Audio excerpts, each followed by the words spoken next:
A big bill panics an elderly viewer. 2 News problem solver Pete Knutson prescribes a solution. In this Midtown Tulsa home, you'll find Norma, who at 97 years old still lives on her own. He took the ball and ran with it. Her son and daughter, though, are there whenever she needs help. And that was certainly the case when a $740 insurance bill arrived. Do you know, I was so worried about that my blood pressure went up to 198 when I was worrying about it. The bill came from Aetna for 3 months of supplemental medical coverage that Norma says she never signed up for.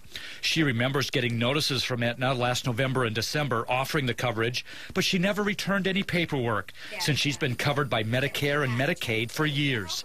But in May, she received that big bill. I do pay my debts. I do. And I've got a wonderful credit rating. But when I don't know what I'm paying for, I don't pay it if I don't know what I'm paying for. And that was a lot of money. Norma, along with her son and daughter, kept calling the company to get an explanation of why she was automatically signed up for the coverage without her consent. It sounded like a lot of legal gobbledygook, and I couldn't understand anything that they said. So we got in touch with Aetna and found out what was going on. The confusion began with the company Norma's husband worked for before he passed away more than 20 years ago.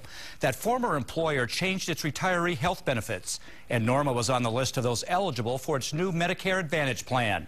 Aetna says it sent 3 letters to Norma asking if she wanted to opt out of the coverage. Since they never heard from her, she was automatically enrolled.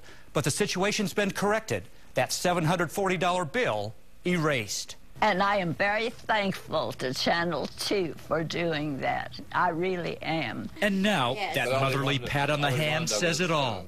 Everything's finally okay. Oh, yeah. Pete Knutson, 2 News works for you. Glad that got all straightened out. Now, it is important to carefully read all the offers you receive and keep up with all your contracts to be sure that you won't automatically be signed up for something that you don't want.